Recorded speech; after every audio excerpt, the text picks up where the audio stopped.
ce mot Tevat va totalement disparaître, enfin totalement non, il va être modifié, et elle va s'appeler Teva.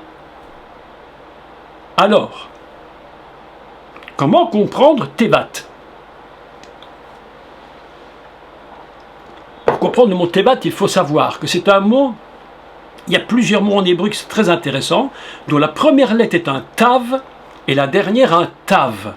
C'est-à-dire que Tav signifie la signature, la marque divine.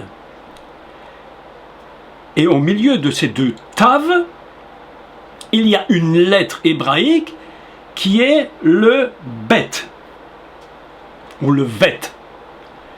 C'est la même lettre, la deuxième lettre de l'alphabet. Et le Bet signifie une maison, une demeure. Qu'est-ce que nous pouvons décoder du mot Tevat? Eh bien c'est une demeure, l'arche est réellement une demeure, une maison véritablement particulière qui est complètement enfermée dans la signature divine. C'est complètement céleste. Écoutez, c'est très intéressant ce que je vais expliquer pour qu'on comprenne la suite du cours de Shavuot, parce qu'on est toujours dans Shavuot, même quand on parle de Noach. C'est de ces textes-là que le Messie va aller chercher dans tout le décodage hébraïque, dans tout ce qui est paroles, pour dire aux disciples, soyez des témoins. Ainsi que Noach était un témoin, vous-même vous serez des témoins, mais pas des témoins de n'importe quoi, ni de n'importe qui. Tevat, la demeure qui est enfermée dans la signature de Dieu complète. Le mot Tevat, lui, vaut 802. C'est-à-dire une valeur d'éternité et en même temps une valeur de la dualité et de la complémentarité. Ainsi, lorsque nous ajoutons le 8 et le 2, nous avons 10, le niveau le plus élevé qui puisse exister.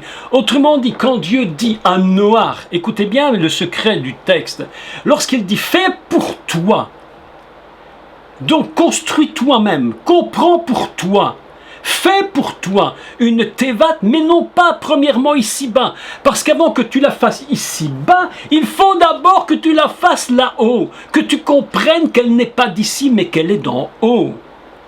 C'est exactement ce que Dieu dit à Moshe lorsqu'il lui dit « monte sur la montagne ». Vous voyez que ce sont des résurgences complètes. Et il lui dit « monte sur la montagne et fais selon le modèle qui t'a été montré ». Là-haut, eh bien, on pourrait exactement faire la même chose. C'est comme si Dieu avait dit à Noach, écoute-moi, fais selon le modèle de l'arche que tu as vu là-haut. Et tu vas le reproduire ici-bas. Ainsi, la première idée de la Tevat, c'est une arche, un principe du salut qui est complètement éternel, divin, céleste. Il n'y a absolument rien qui soit dans ce domaine du terrestre. La notion fondamentale de Noach, c'est pas monsieur fait un bateau, et ça lui prend beaucoup d'années. Je ne sais d'ailleurs même pas comment, en 120 ans, on peut faire un bateau pareil, je ne sais pas. Avec toutes les forces du monde, il ne pouvait pas être seul pour le faire, c'est impossible. Ou alors il avait des secrets que nous n'avons pas, mais il était impossible de construire un tel bateau, une telle boîte. En fait, ça s'appelle une boîte en réalité, c'est même pas un bateau. Le mot bateau, c'est un autre mot en hébreu. Il dit, fais-toi une caisse, fais-toi une boîte. Littéralement, c'est ça. Fais-toi une boîte. C'est surprenant quand même. Alors nous, on a toutes sortes d'idées évidemment sur cette arche, et puis on invente plein de choses. Il y a même un musée aux États-Unis avec une arche qu'ils ont rebâtie. Enfin, tout ça est bien, mais enfin tout ça n'a très peu important en finalité. Mais fais-toi cette boîte. Pourquoi cette boîte, cette caisse? Eh bien parce que même l'arche dans le tabernacle, qui, elle, ne s'appelle pas Tevat, mais elle aurait pu se l'appeler. Mais elle porte un autre nom, et vous allez comprendre le pourquoi du témoignage. Elle s'appelle Aaron. Elle s'appelle Aaron. C'est surprenant. Et comment appelle-t-on cet Aaron? Eh bien, il y a une première définition que je voudrais donner. C'est Aaron Hahedut.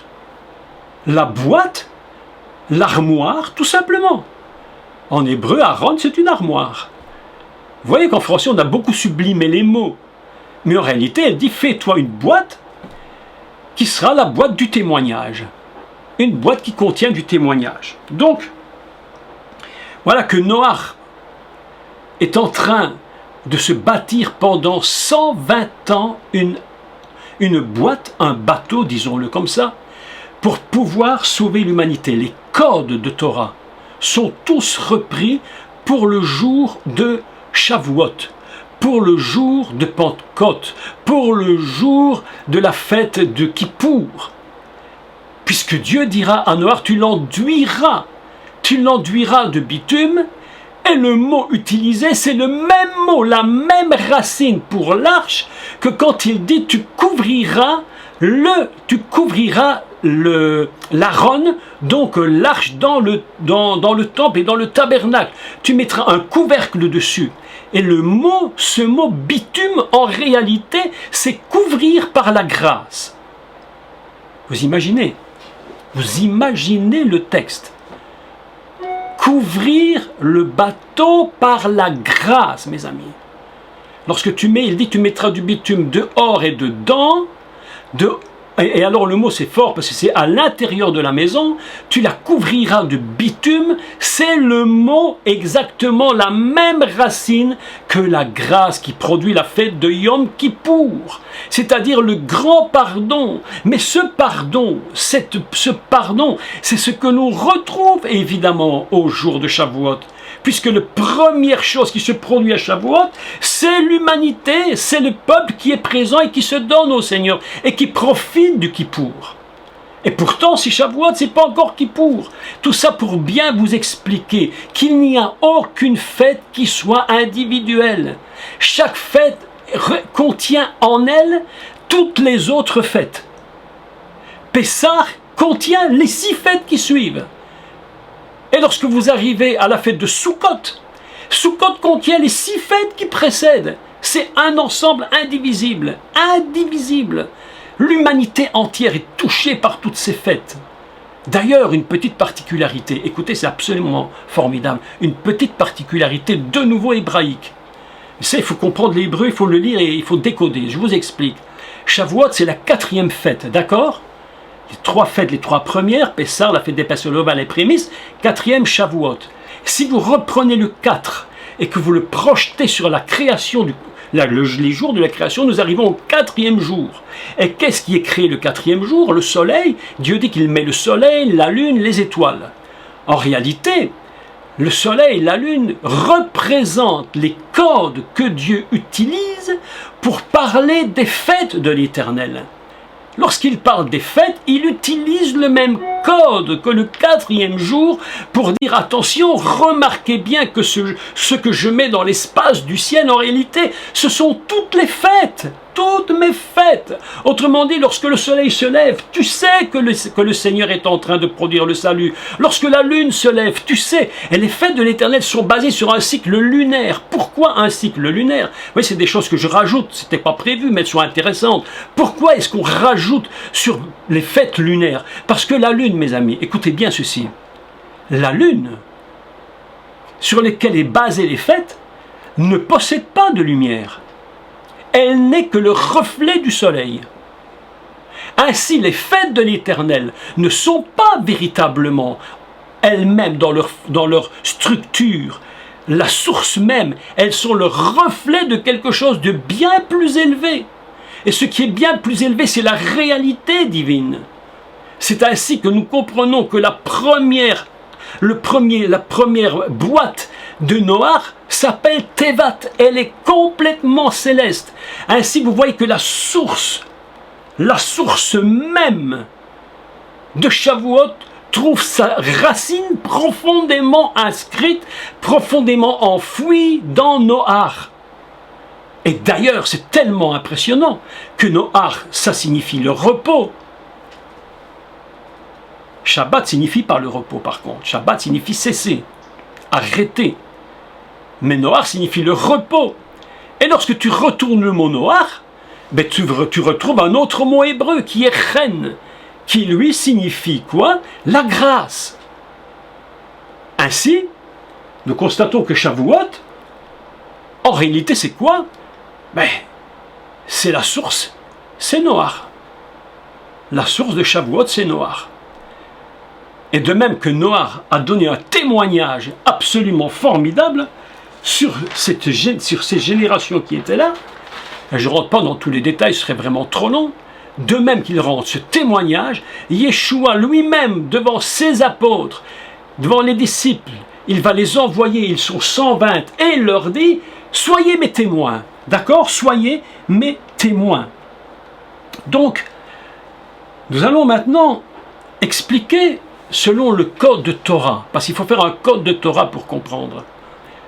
Pour savoir où le Messie va chercher le mot témoin, il faut savoir où le mot se trouve pour la première fois écrit. D'accord? C'est un principe très intéressant qu'ont mis en place les rabbins. Les sages d'Israël ont compris ce grand principe d'aller chercher la première fois un mot dans les premières fois pour comprendre ce que ce mot donc signifie. Et le mot témoin, en réalité, on va le trouver dans la Torah lorsque on va parler de l'arche du témoignage. On appelle cela Aaron Hahedut. Aaron, l'arche, la boîte, Hahedut. En fait, que lorsque l'on parle de l'arche du témoignage, de la boîte du témoignage, on a une idée qui est un peu erronée. Souvent, c'est qu'on considère que tout l'ensemble, c'est l'arche, mais en réalité, l'arche, ce n'est que la partie inférieure, et sur cette partie inférieure va être déposé le couvercle, qui lui est le caporet, c'est-à-dire le kippour. Ainsi, nous savons la première fois que le mot apparaît le plus souvent concernant l'arche, c'est dans le livre de l'Exode, d'accord? Dans le livre de l'Exode, où on parle donc de l'arche du témoignage, l'arche qui va témoigner. Lorsque Yeshua dit « vous serez mes témoins », il ne dit pas, écoutez bien le secret du Messie. Et il faut bien comprendre le secret. Lorsque Yeshua va dire « soyez mes témoins », il ne dit pas uniquement « soyez rapportez uniquement tout ce que vous avez vu », mais c'est bien plus que ça. Bien plus que ça. C'est « vous allez être témoins de la réalité que moi je suis ». On peut très bien raconter tout ce qu'il a fait et ne pas comprendre réellement le témoin de ce qu'il est. Vous voyez la différence? Est-ce que je me fais bien comprendre? Je peux dire, on peut raconter ce qui est vrai et magnifique. Jésus a fait beaucoup de miracles partout, d'ailleurs la Bible le dit. Et Jean, je crois que c'est Jean qui termine son évangile en disant tous les livres de la terre ne suffiraient même pas pour raconter tout ce qu'il a fait. Alors ça c'est magnifique. Mais s'il l'a fait, c'est parce qu'il y a un autre témoignage. Et cet autre témoignage, c'est ce qu'il est. Donc nous allons bien comprendre cela. Avant d'aller plus loin, parce que vous voyez qu'on avance tout doucement dans le texte. Avant d'aller plus loin, nous sommes en train de parler des deux arches, la Tevat et Aaron. Ce que vous allez constater d'absolument surprenant. Il y a déjà de plusieurs années, j'avais fait un enseignement que j'avais intitulé « Lorsque Aaron rencontre Aaron ». Je ne sais pas si vous vous souvenez de ce fameux cours que j'avais enseigné. Lorsque j'avais lu le texte, je m'étais dit, mais il y a quelque chose d'absolument incroyable. Voilà que l'arche, vous voyez qu'on parle de l'arche, l'arche s'appelle Aaron, en hébreu, et le grand prêtre s'appelle Aaron. Donc, lorsque Aaron rentre dans le Saint des Saints, dans le Kodesh HaKodashim, dans le Saint qui est saint, à cause de sa position particulière, lorsqu'il rentre, c'est Aaron qui rencontre Aaron. Et qu'est-ce qu'il raconte Aaron quand il rencontre Aaron? Des histoires d'Aaron. Comme on le dit en général, qu'est-ce qu'il raconte un cordonnier quand il voit un cordonnier? Des histoires de cordonnier. Évidemment. Qu'est-ce que Aaron raconte quand il rentre dans le Kodesh HaKodashim? Il raconte des histoires d'Aaron. Et là, c'est le secret de la connexion, mes amis, entre le grand sacrificateur et entre l'arche de l'alliance. Là, il y a le secret. Mais quel est le secret? Quel est ce secret qui permet à Aaron de pouvoir rentrer en contact avec Aaron? Est-ce que vous me suivez bien là-dedans? Parce qu'on est en train de parler de Shavuot, là. Hein? On n'est pas en train de parler des histoires bizarres, là. Hein? On parle de la fête de Shavuot, le tournant dans l'histoire de cette fête. La différence, mes amis, entre Aaron et Aaron, elle est simple. C'est que Aaron, le grand prêtre, il porte en lui une lettre spéciale. Il porte en lui une lettre absolument spéciale. On lui a rajouté la lettre He, que l'on appelle la lettre du souffle, c'est-à-dire la lettre de l'esprit, ce qui représente le Saint-Esprit. Les maîtres d'Israël, les sages d'Israël nous disent, écoutez, cette lettre He, elle est tellement spéciale qu'elle n'a même pas de son. C'est comme le H aspiré en français. Si tu ne lui mets pas une voyelle, elle n'a pas de son. Elle est absolument muette. Parfois les gens disent, j'ai du mal d'entendre Dieu me parler. Bien évidemment, le son n'est pas là. Il faut que quelque chose se rajoute pour que tu comprennes ce que Dieu dit. Donc voilà que la lettre est muette. Et les maîtres d'Israël nous font remarquer quelque chose de formidable. Ils disent, mais elle est ouverte par le haut, et elle est ouverte en bas. Autrement dit, il y a une connexion du ciel vers le bas. Ainsi, nous nous souvenons que lorsque Abraham s'appelait Abraham, Dieu lui dit, je vais changer ton nom. Et quelle lettre a-t-il utilisée pour lui changer son nom? La lettre He, c'est-à-dire la lettre du souffle. Comme si Dieu avait dit à Abraham, écoute, j'ai besoin que tu sois rempli de mon esprit. Lorsque Abraham devient Abraham, on pourrait quasiment dire qu'il a été baptisé de l'esprit. D'ailleurs, Abraham, c'est le père de toutes les nations. En lui, nous sommes remplis par le He. Absolument extraordinaire. Et Abraham dit, écoute à sa femme, il dit, écoute Sarai, j'ai une bonne nouvelle à t'annoncer. Dieu m'a donné une de ces lettres, mais si tu veux être à mon niveau, il faut que tu en aies aussi une. Je vais la chercher, je te la donne et je change ton nom. Et Dieu dit à Abraham, tu iras vers Sarai, tu lui changeras toi-même le nom. Ainsi, mes amis, il y a aussi une leçon à apprendre de cette phrase. Tu changeras le nom de ton épouse, tu la changeras. Ça veut dire que nous aussi, en tant qu'enfants de Dieu, remplis du Saint-Esprit, nous avons la capacité d'aller, comme l'avait fait l'apôtre Pierre, vers les nations et de leur communiquer cet esprit. Est-ce que vous suivez le secret prophétique de ces textes? Mais c'est absolument inimaginable. Extraordinaire. Donc voilà que revenons à notre grand prêtre. Pour dire quelques mots sur le grand prêtre, Dieu avait dit à Moïse de faire le job. Et puis, Moïse n'était pas content. Il commence à réchigner devant Dieu. Il dit, écoute, tu sais, moi je parle pas bien, je ne suis pas... Non, écoute, non. Et la Bible nous dit, et Dieu s'est mis en colère contre Moshe. Et il a dit, écoute Moshe, puisque c'est comme ça, eh bien c'est ton frère Aaron qui fera le boulot. Et voilà que Aaron va rentrer dans l'histoire d'Israël et il va porter en lui un nom extraordinaire. Il va porter en lui l'arche. Il devient arche de Dieu. Il devient véritablement l'arche. Mais pour rentrer, il a besoin d'une connexion en plus. Il ne peut pas rentrer uniquement dans la forme. Il faut qu'il rentre dans la forme et dans le fond. Et pour avoir le fond, il faut qu'il reçoive l'onction. Et c'est pourquoi dans le mot Aaron, il y a le He qui est rajouté. Aleph, la notion fondamentale, l'introduction céleste, le Aleph, le A, rajouté avec le He qui est l'esprit. Mes amis, l'esprit attend. Écoutez, je vais vous dire quelque chose. Pour vous montrer que Shavuot, ça ne commence pas le jour de Shavuot comme on le pense en général. Il commence dans le jour 1 de la Torah. Le jour 1 de la Torah, Yom Echad, c'est là que se trouve le secret de Shavuot. Premièrement, je vous avais expliqué que Bereshit c'est Brit, et Esh c'est le feu, et Bereshit c'est l'alliance avec le feu. Ainsi nous avons déjà une idée du feu qui va venir le jour de Shavuot. Et qui va tomber sur les 120. Vous imaginez une seconde, les cordes multiples qui se mélangent, qui se rajoutent. absolument mais incroyable. Mais il faut être Dieu pour faire ça.